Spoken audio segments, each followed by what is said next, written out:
अस्सलाम वालेकुम दोस्तों, कैसे हो? मुझे उम्मीद है कि आप सब सही होंगे। आज जो हम बात करने वाले हैं काफ़ी ज़्यादा इंपॉर्टेंट जानकारी है, उसके हवाले से बात करने वाले हैं। अगर आप कुवैत में रहते हैं, कुवैत की खबरों से हमेशा के लिए अपडेट रहना चाहते हैं, वीडियो को देखें।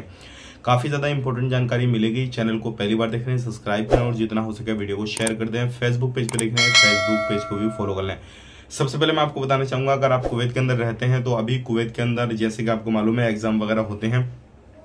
अभी स्कूलों में एग्जाम होने वाले थे, लेकिन स्कूल में पेपर आने से पहले ही वो लीक हो गए। टेलीग्राम वगैरह पे अलग अलग जगहों पे लीक हुए। 25 अधिकारियों को सस्पेंड वगैरह किया गया, नई टीमें रखी गई, दोबारा सब वो पेपर जो है वो होएंगे। और ऐसे ही अगर किसी भी तरीके से फिर लीक हुए तो ऐसे लोगों पे कड़ी कार्रवाई की जाएगी। इस चीज का ध्यान रखिएगा। बात कर लेते हैं कुवैत के अंदर अगर आप कोई भी कामकाज कर रहे हैं, सावधान रहें, सतर्क रहें, क्योंकि अभी कुवैत के अंदर ऐसे लोगों पे बहुत बड़ी कार्रवाई की जा रही है जो कोई भी गलत एक्टिविटी कर रहे हैं, खास करके नशे का काम धंधा कर रहे हैं।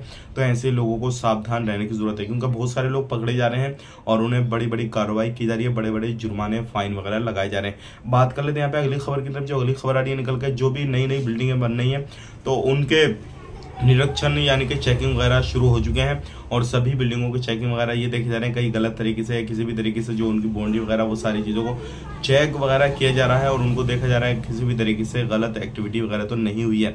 और जो भी नए बड़े बड़े हाईवे वगैरह बनने हैं तो गवर्नमेंट ने ऑर्डर दिया है कि उन हाईवे के नज़दीक मस्जिद होना ज़रूरी है, मस्जिद बनना ज़रूरी है। अब बात कर लेते हैं यहाँ पे अगली खबर की तरफ। जो अगली खबर आ रही है निकल के इंडिया से, जैसे कि आपको मालूम है इंडिया के अंदर इलेक्शन हो चुके हैं, रिजल्ट भी उनके आ चुके हैं। लगभग अभी तक फाइनल ये नहीं हुआ है कि कौन सी पार्टी अपनी सरकार बनाने वाली है, मतलब एनडीए या फिर इंडिया अलायंस सरकार बनाएगी, कौन सी बनाएगी कौन सी नहीं।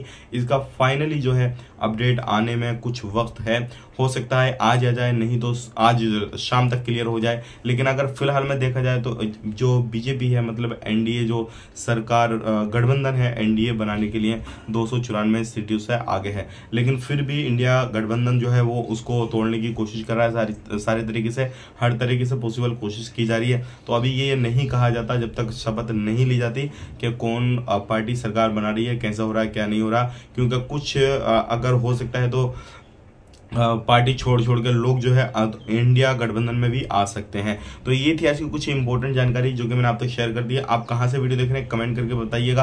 और कोई भी आपको परेशानी आ रही है, चाहे वो वीज़ा को लेकर, पासपोर्ट को लेकर, या फिर आपको काम को लेकर, या फिर आपको सैलरी को लेकर, या फिर कहीं पर भी आप काम काज कर रहे हैं किसी भी तरीके से सैलरी आपको नहीं मिल रही है, वो लेकर परेशानी आ रही है, तो कमेंट कीजिएगा। और मैं आपको एक सलाह देना चाहूँगा, अगर आपको सैलरी को लेकर या पासपोर्ट में या फिर जॉब को लेकर कोई भी परेशानी आ रही है तो आप जिस कंट्री से हैं उस कंट्री के एम्बेसी से कांटेक्ट करें। लेकिन यहाँ पे इंडिया की एम्बेसी काफी अच्छी जो है वो है, लोगों की मदद करती है और कोई भी बंदा कैसे भी परेशानी लेकर पहुंच जाए तो उनकी जो है मदद की जाती है, उनको सोल्यूशन वगैरह दिया जाता है। सैलरी नहीं मिलती फिर भी उनको जो है सपोर्ट किया जाता है, सैलरी उनको दिलाई जाती है। वीडियो अच्छा लगा लाइक करें, शेयर करें। आप अपना ख्याल रखें, अपनी फैमिली लोग ख्याल रखें। Take care, bye bye.